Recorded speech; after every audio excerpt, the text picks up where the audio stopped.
사와 영광의 박수 올려드리겠습니다. 네, 수련회 때 가사의 찬양 이렇게 특성으로 아름다운 찬양해 주셔서 감사합니다. 이 찬양의 매력이 뭔지 아십니까? 여러분 처음 들으셨죠? 저도 처음 들었을 땐 여러분 같은 표정이었는데요. 이게 중독성이 있습니다. 이거 계속 듣게 돼요. 이 수련회에 관련된 찬양을 포스터도 붙여놓기도 하고 이제 다음 주에 준비위원회를 위촉하면 이제 관련된 유튜브 찬양 영상을 다 돌릴 겁니다. 이제 그런 걸 보면 이제 이 찬양의 현장이 조금 더 살아날 것 같습니다. 어쨌든 귀한 찬양해 주셔서 감사합니다. 자, 여러분 우리 서로 마주보고 인사하고 시작하겠습니다. 한 주간 승리하십시오. 한 주간 승리하시기 바랍니다. 네. 그동안 이제 저녁 시간 위주로 신약 성경 책 한 권씩 이렇게 띄었는데 살펴보니까 이제 에베소서 강해를 시작했더라고요. 2년 전부터. 제가 에베소서 강해를 제일 처음으로 시작한 이유는 나름 거기 교회에 대한 원칙들이 많아서 교회론, 그래서 에베소 시작하고 그 다음 책인 빌립보서, 그리고 골로새서를 해야 되는데 제가 실력이 아직 없어서 골로새서는 뛰어넘었습니다. 그리고 데살로니가 전후서 강해를 마쳤고 이제 새롭게 앞으로 디모데 전후서를 살펴볼 겁니다. 이제 오늘 그 첫 시간인데 이 디모데 전서를 통해서 이 속에 담겨 있는 하나님의 은혜, 그리고 이 시대 우리에게 주는 교훈들을 이제 하나 강해를 통해서 천천히 살펴볼 생각입니다. 오늘 첫 시간이어서 개론 얘기를 좀 많이 하려고 합니다. 자, 그래서 디모데전서가 어떤 책이냐 이제 알고 접근해야죠. 도대체 바울은 이 책을 왜 썼느냐, 왜 기록했을까, 그런 내용들이 이제 개론에 다 나와 있습니다. 자, 먼저 왜 이 책을 기록했는가에 대한 이제 이야기인데요. 디모데전서는 이제 바울이 썼습니다. 바울이 디모데에게 쓴 거죠. 그래서 그의 이름을 따라서 디모데 전서 후서 그렇게 책 이름을 지은 것입니다. 바울이 그러면 왜 디모데에게 이 책 서신을 썼는가? 그 당시에 디모데가 에베소 교회에 담임 목회를 하고 있었습니다. 근데 이제 쉽지가 않았던 거죠. 담임 목회하는 게 녹록치 않아서 나름 젊은 목사가 고군분투하는데 이게 정말 쉽지가 않은 겁니다. 그래서 깨지기도 하고 넘어지기도 하고 상처받기도 하고 이제 막 그 수많은 목회의 고통과 외로움들, 이제 그거를 알고 디모데를 위로하고 격려하기 위해서 썼습니다. 제가 이거를 좀 이렇게 통자막인가 화면을 좀 준비했죠. 네, 저 사진밖에 없더라고요. 이제 연로한 신앙의 선배가 이제 막 신참내기 담임 목사 후임 목회자에게 쓴 책이 목회 서신서가 디모데 전후서입니다. 자, 그 다음 왜 썼는가? 제가 방금 말했듯이 위로하고 격려하기 위해서 그렇게 하셨군요. 네, 이 쓴 목적은 고군분투하고 있는 디모데에게 위로를 하기 위해서, 목회 선배가 이제 신참 목회 후배자에게 격려하기 위해서 썼어요. 그 목적이 첫 번째입니다. 그리고 격려와 위로만 하는 것이 아니라 에베소 교회가 당면한 문제가 있었을 거 아니에요, 그죠? 실제적인 문제들, 그 문제에 대해서 목회적인 가르침, 실질적인 해결책을 주기 위해서 디모데 전서를 기록했습니다. 앞서도 말씀드렸지만 바울이 이 에베소라는 도시에 개척했다는 것은 큰 도전이에요. 파르테논 신전보다 2배 더 큰, 오늘날 축구장 2배 크기의 아데미 신전이 이 에베소 중심에 떡하니 버티고 있었거든요. 우상의 중심지란 말입니다. 모든 것이 이 아데미 여신을 중심으로 돌아가는 그 우상 중심지에 소아시아의 수도이며 교통의 중심지 에베소에 교회를 개척했다는 것은 이건 정말 매일매일 치열한 영적 싸움이 시작됐다는 것입니다. 거기에서 바울은 2년 6개월 이상 아주 오랫동안 그렇게 높은 신학적 수준으로 체계적인 제자 훈련을 했습니다. 보통 순회 선교사는 조금씩 개척하고 가르치고 바로 옮기고 불과 3, 4개월 머물다가 옮기는데, 이 에베소 교회에서만큼은 2년 이상, 3년 가까이에 그렇게 오래 머물면서 성경을 가르칩니다. 그 얘기는 뭡니까? 아주 깊이 있게, 아주 강도 높게 제자 훈련했다는 것이죠. 그리고 이제 3절에, 우리가 읽은 3절에 보면 떠납니다. 내가 마게도냐로 갈 때에, 그렇게 바울은 선교지를 돌아봐야 돼서, 특별히 마게도냐 지역의 교회들을 돌봐야 돼서 불가피하게 에베소 교회를 사임합니다. 그리고 믿음으로 낳은 아들 디모데에게 이 에베소 교회를 맡기고 마게도냐로 떠납니다. 디모데는 이게 참 부담스러웠을 거예요. 바울과 같이 있을 때는 정말 즐거웠지요. 바울이 담임 목회를 하고 디모데가 부목사로 있을 때는 참 재밌었을 것입니다. 그런데 이제 믿음의 아버지인 바울이 떠나니까, 그리고 홀로 남겨지고 너무나 이 막중한 사역을 맡다 보니까 아마 처음엔 고사를 했었을 것입니다. 그런데 이 에베소란 도시가 너무너무 중요해요. 이 에베소란 도시는 모든 사람들이 몰리는 곳이에요. 상인들, 유학생들, 여기에 다 몰려요. 그래서 여기서 이 심장부에서 복음을 가르치면 다 흩어지는 겁니다. 전략적 요충지예요. 너무너무 중요해요. 그래서 이 에베소 교회의 사역을 시작으로 여기서 복음을 받아들인 사람들이 흩어져서 교회를 세운 게 소아시아 7교회입니다.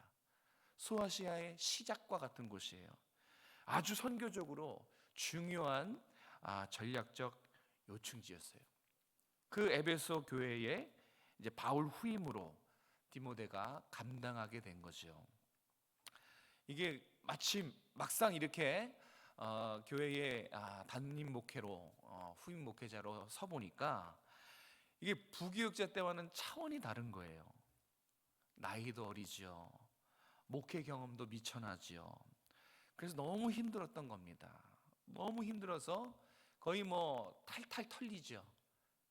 버닝아웃 직전까지 가는 상황들이 참 많았을 것입니다. 그래서 바울이 너무 딱하고 안타까워서 편지를 써요. 고생하는 디모데에게, 아들 디모데에게 편지를 써서 도움을 주었습니다. 이게 목회 서신서인데 바로 디모데 전서입니다. 자, 오늘은 첫 시간인데 바울이 에베소 교회가 당면한 중요한 문제가 있었어요. 심각한 문제, 바로 거짓 이단에 대해서 어떤 권면을 주는지, 그리고 우리가 어떻게 실천해야 되는지를 한번 간략하게 살펴보도록 하겠습니다. 자, 3절과 4절 말씀을 다시 한번 읽겠습니다. 3절과 4절입니다. 시작.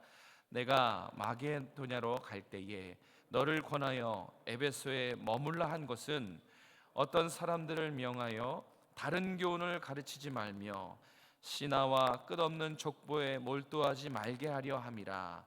이런 것은 믿음 안에 있는 하나님의 경륜을 이룸보다 도리어 변론을 내는 것이라. 아멘. 하나님의 뜻을 이루는 것보다 그냥 말싸움이 되니까 아무 의미 없다고 그렇게 얘기하는 이 3절, 4절, 9절 통해서 우리가 기억해야 될 사실은 뭡니까? 바울이 디모데에게 지금 권변하는 거예요. 거짓 이단과의 문제에서 지금 바울이 디모데에게 진리의 말씀으로 성도들을 지켜라, 진리의 말씀으로 교회를 지켜라 라고 지금 권면하는 것입니다. 이 권면은 우리도 예수님이 우리에게 하신 말씀으로 들어야 돼요. 오정성화교회 성도들이여, 진리의 말씀으로 여러분의 신앙을 지키시기 바랍니다. 진리를 수호해서 우리 교회의 거룩함을 지킵시다.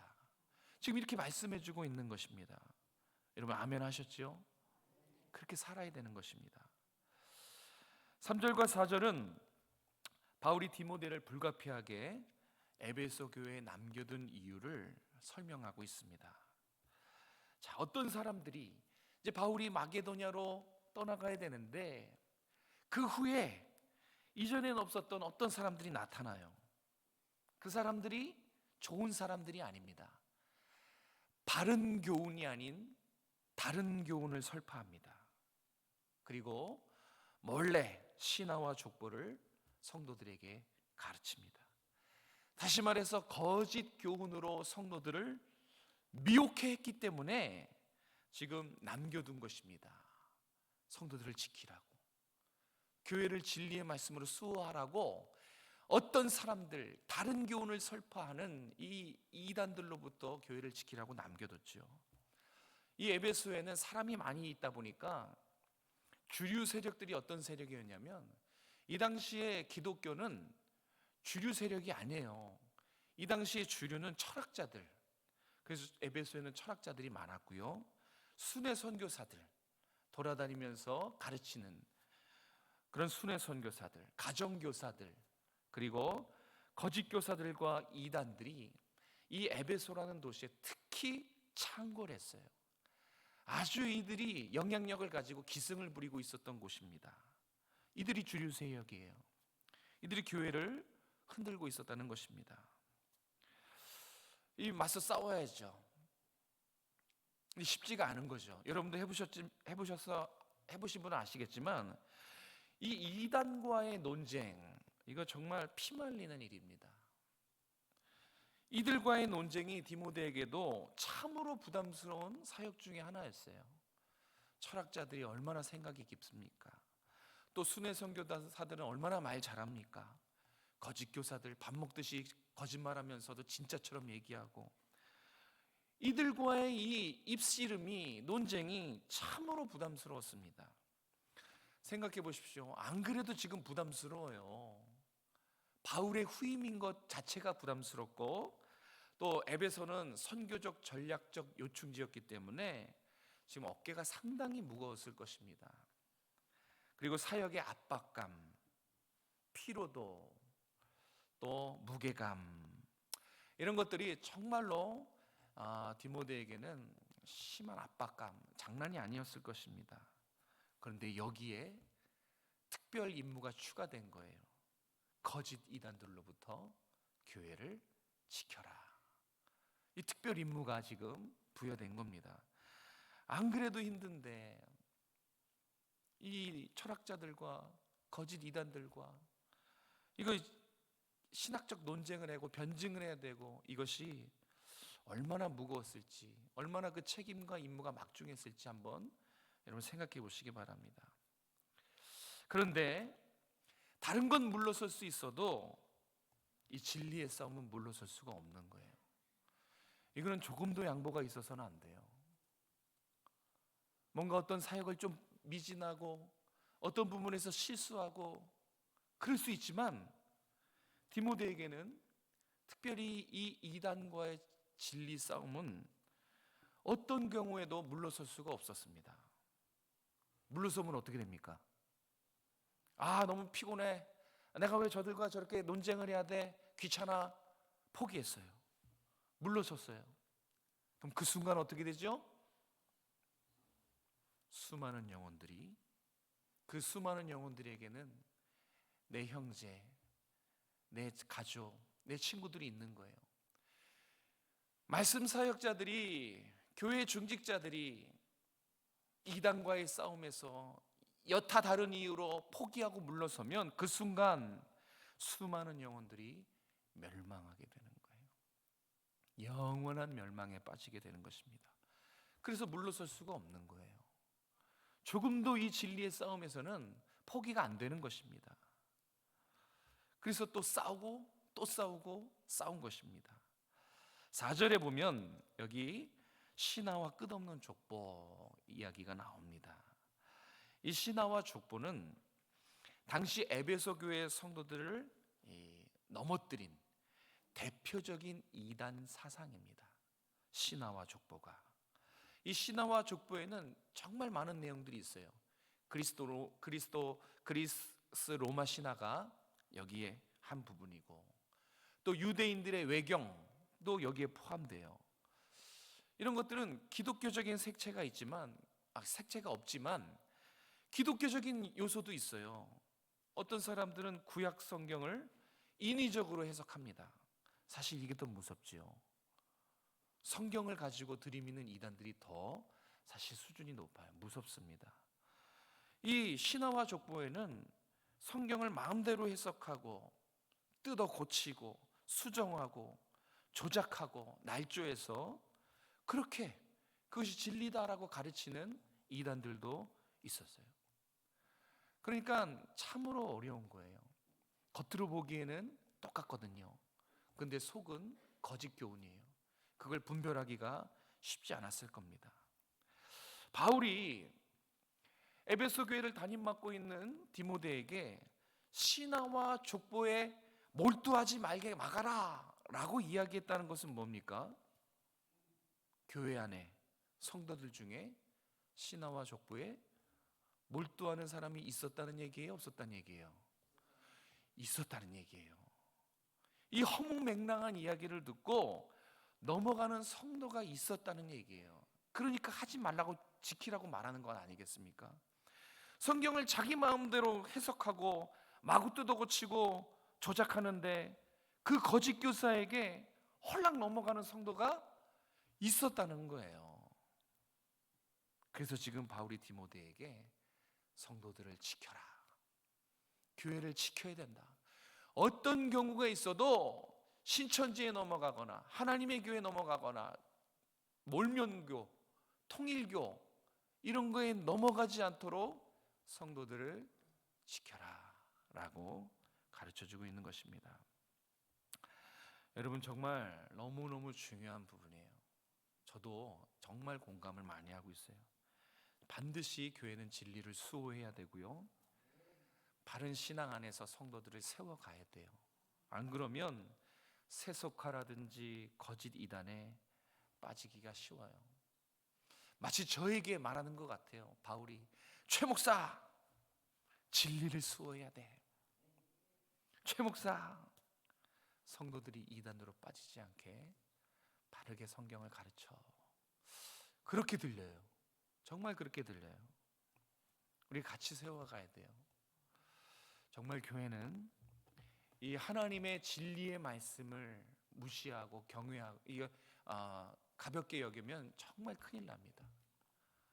이 말씀만 가르쳐야 되고요, 이 말씀의 바른 해석들을 통해서 성도들을 영과 육을 살찌게 만드는 것, 그것이 교회의 아주 중요한 역할입니다. 그래서 제가 가끔 얘기하지만 여러분들은 교회에 요청하셔야 돼요. 뭘 요청해야 되냐? 여러분은 그런 권리가 있어요. 바른 교육을 받을 권리, 성경을 바르게 해석해서 배워야 될 권리가 있어서 그 바른 것들을 가르쳐 달라고 요청하셔야 돼요. 모르면 물어보셔야 되고요, 가만히 있으면 저희는 여러분 다 안다고 생각합니다. 그렇게 생각하는 게 편하거든요. 다 안다고 생각할 거예요. 가만히 있으면 물어보셔야 돼요. 아마 여러분도 여러분 신앙에 대해서 장담 못할 걸요. 확인하고 또 확인하고 상고하고 또 상고해야 됩니다. 그래야 우리 교회가 진리 위에 바로 서고 다음 세대들에게 건강한 교회를 물려줄 수가 있는 거예요. 여러분, 우리도 지금 진리와 싸움하고 있는 거예요. 요 바로 옆에만 가더라도 대순진리회가 이 옆에 있고, 그리고 하나님의 교회가 저 짝에 있고, 그래요. 우리 주변에 돌아보면 이단들이 참 많습니다. 우리는 절대 안전하지 않아요.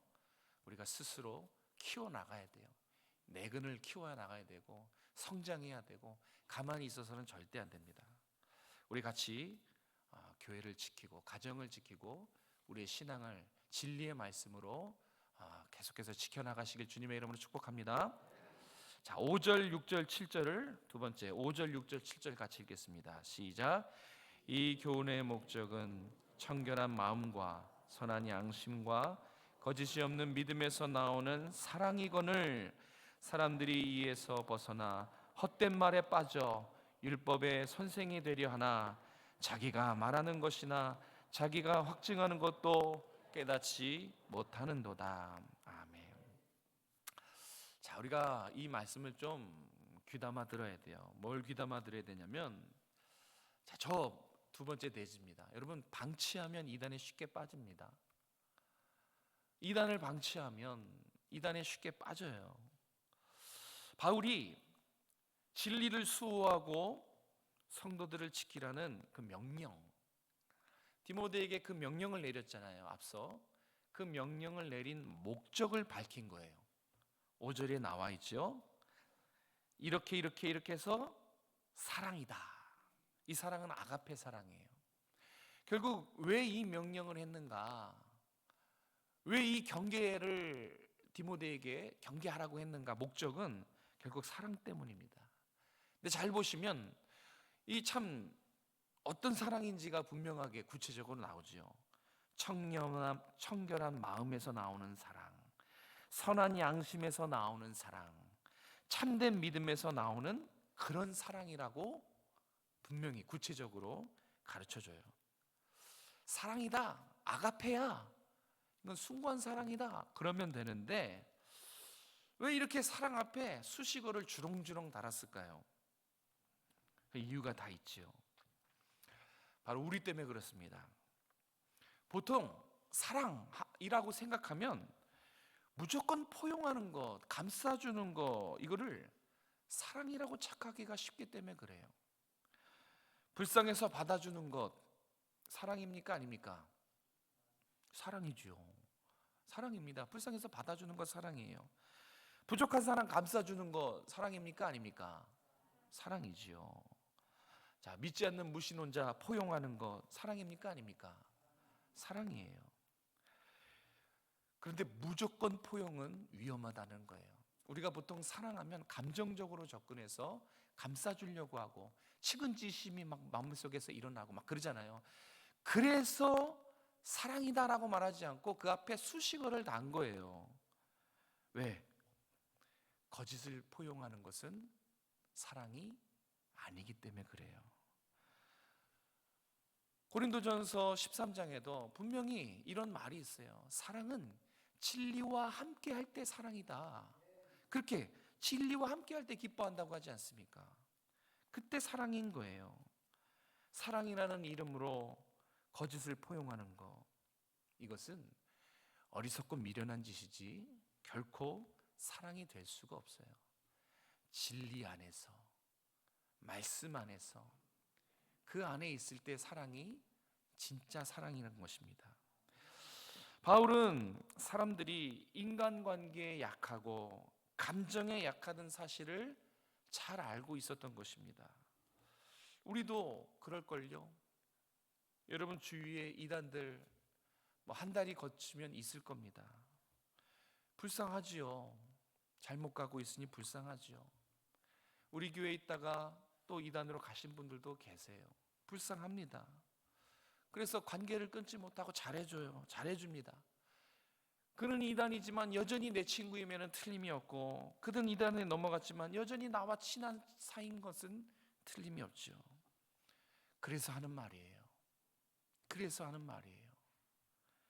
이 관계를 방치한다면 어떻게 되는가? 이 관계가 감정적인 이유든 관계라는 이유든 다 좋습니다. 그런데 사랑이라는 이유로 이 관계가 계속 유지되고 방치된다면 저는 분명히 말씀드리고 싶어요. 시간 문제지 당신도 이단에 빠질 수가 있습니다. 정말로 그래요. 이단을 방치하면 그 이단에 빠지게 되어 있습니다. 그래서 청결한 마음, 선한 양심, 참된 믿음인 거예요.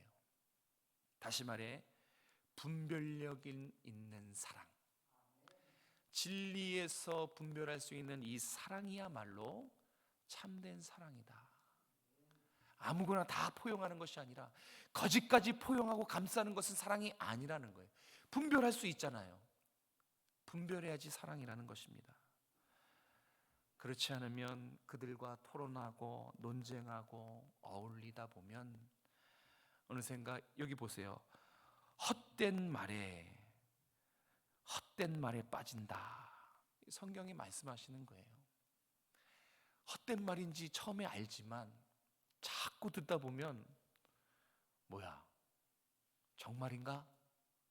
그렇게 조금씩 빠지는 거예요. 미혹된다는 것입니다. 여러분, 똑똑한 사람도 다 미혹에 빠져요. 공부 잘하는 사람도 다 미혹에 빠집니다. 미혹은 지식 싸움이 아니에요. 누가 더 똑똑하냐, 이 싸움이 아니에요. 미혹은 영적인 싸움이고 진리의 싸움이기 때문에 내가 진리의 말씀으로 무장하지 않으면 그 헛된 말에, 허무맹랑한 그 말에 나도 모르는 사이에 빠져 있더라라는 것입니다.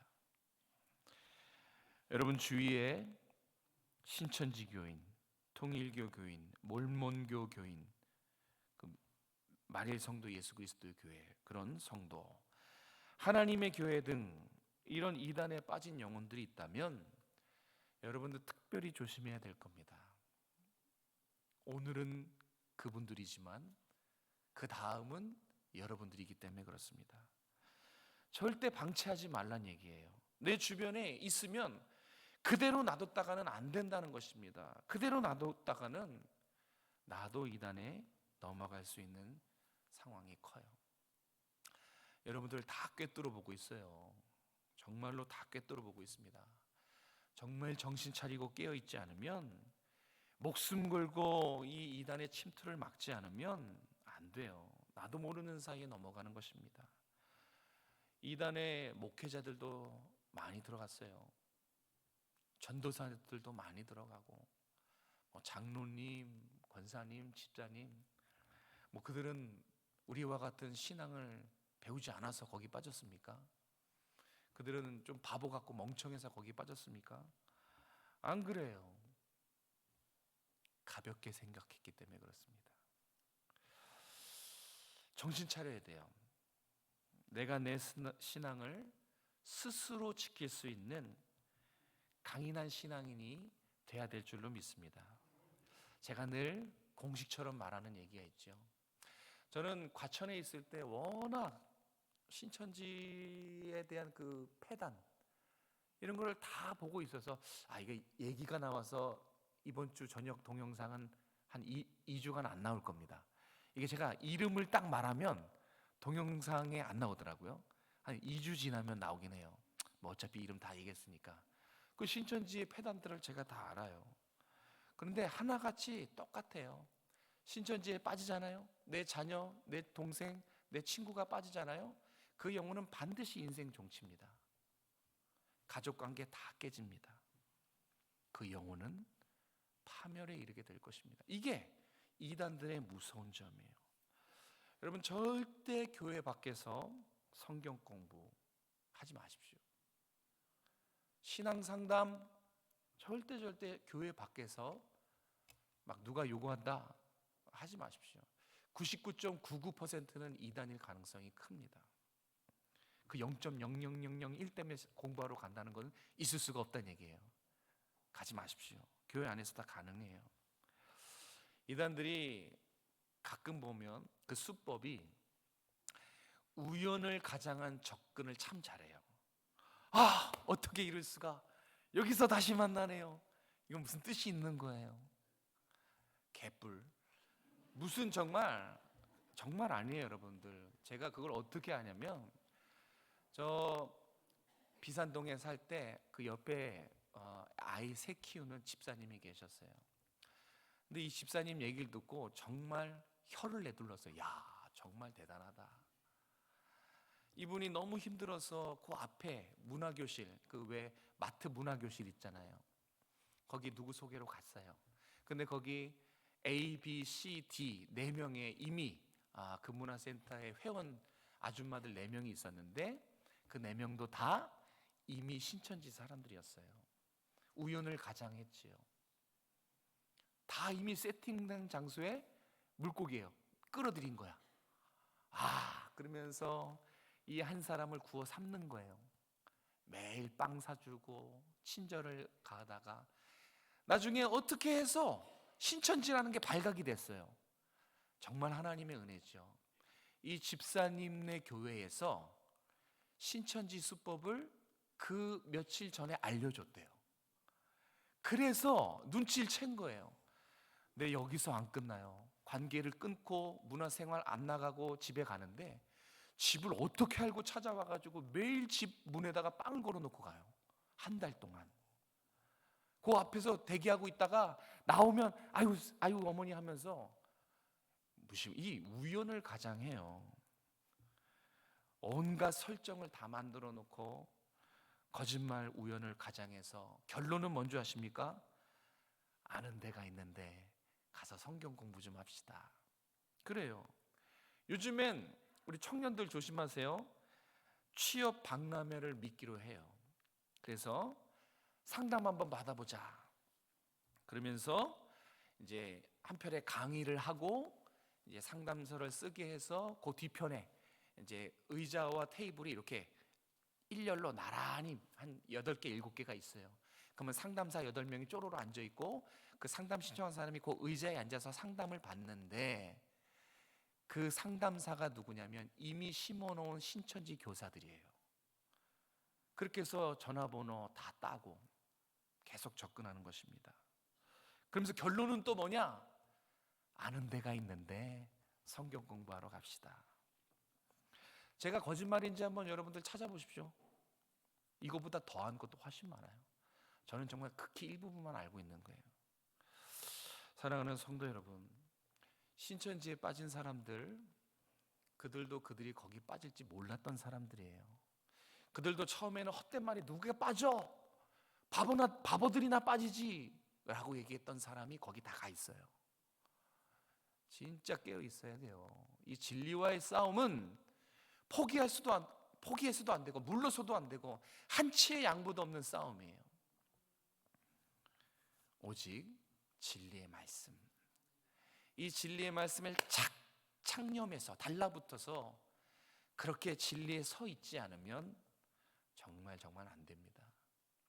방치하면 더더욱 안 돼요. 가볍게 생각하지 마십시오. 사랑하는 성도 여러분, 우리 함께 우리 오정성화 교회를, 우리 다음 세대를 이 진리의 말씀을 고수하는 그런 교회로 세워나갔으면 좋겠어요. 우리 교회는 이미 기도가 기본적으로 뜨거워요. 제가 자꾸 이런 말을 해서 약간 교만해질 수도 있겠다 싶지만 근데 뭐 어떻게 사실인데 기도는 정말 뜨거워요. 여기에 이제 진리를 붙잡는 손을 더해서 말씀과 기도예요. 다른 거 없어요. 말씀과 기도가 사는 길입니다. 그래서 양육에 많이 참석해 주시고 또 배움에 힘써 주셔서 여러분의 어떤 하나님 아는 지식 수준들이 점점 해가 갈수록 높아졌으면 좋겠어요. 꼭 그렇게 되길 바랍니다. 내일 뭐 있죠 우리? 네, 특세가 있습니다. 우리 옆에 분에게 이렇게 따뜻하게 축복해 주십시오. 특세에서 만나겠습니다. 이 인사 안 하시는 분들은 작정하신 분들이군요. 예, 특세에서 꼭 만났으면 좋겠어요. 지금 기도해야 될 때예요. 그래서 함께 기도했으면 참 좋겠습니다. 기도하겠습니다. 하나님 감사합니다. 우리 오정성화 교회를 사랑해 주시고 우리 성도들 한 분 한 분 기억해 주시고 또 구원해 주시고 사랑해 주신 것 감사합니다. 우리가 진리와의 싸움에 무뎌지지 않길 원합니다. 정말 날카롭고 예민하게 깨어 있을 수 있도록 도와주시고 특별히 우리 성도 사랑하는 성도들에게 주께서 피값 주고 살리신 주의 영혼들에게 이 진리의 말씀을 잘 증거할 수 있도록 가르칠 수 있도록 우리 사역자들에게 또 목장 리더들에게 성령 충만함과 은혜를 덧입혀 주시옵소서. 하나님을 아는 지식 힘쓰길 원합니다. 또 기도에 힘쓰길 원합니다. 서로 사랑하며 힘쓰는 우리 교회가 될 수 있도록 은혜 베풀어 주시옵소서. 거룩하신 예수님의 이름으로 감사하며 기도드립니다.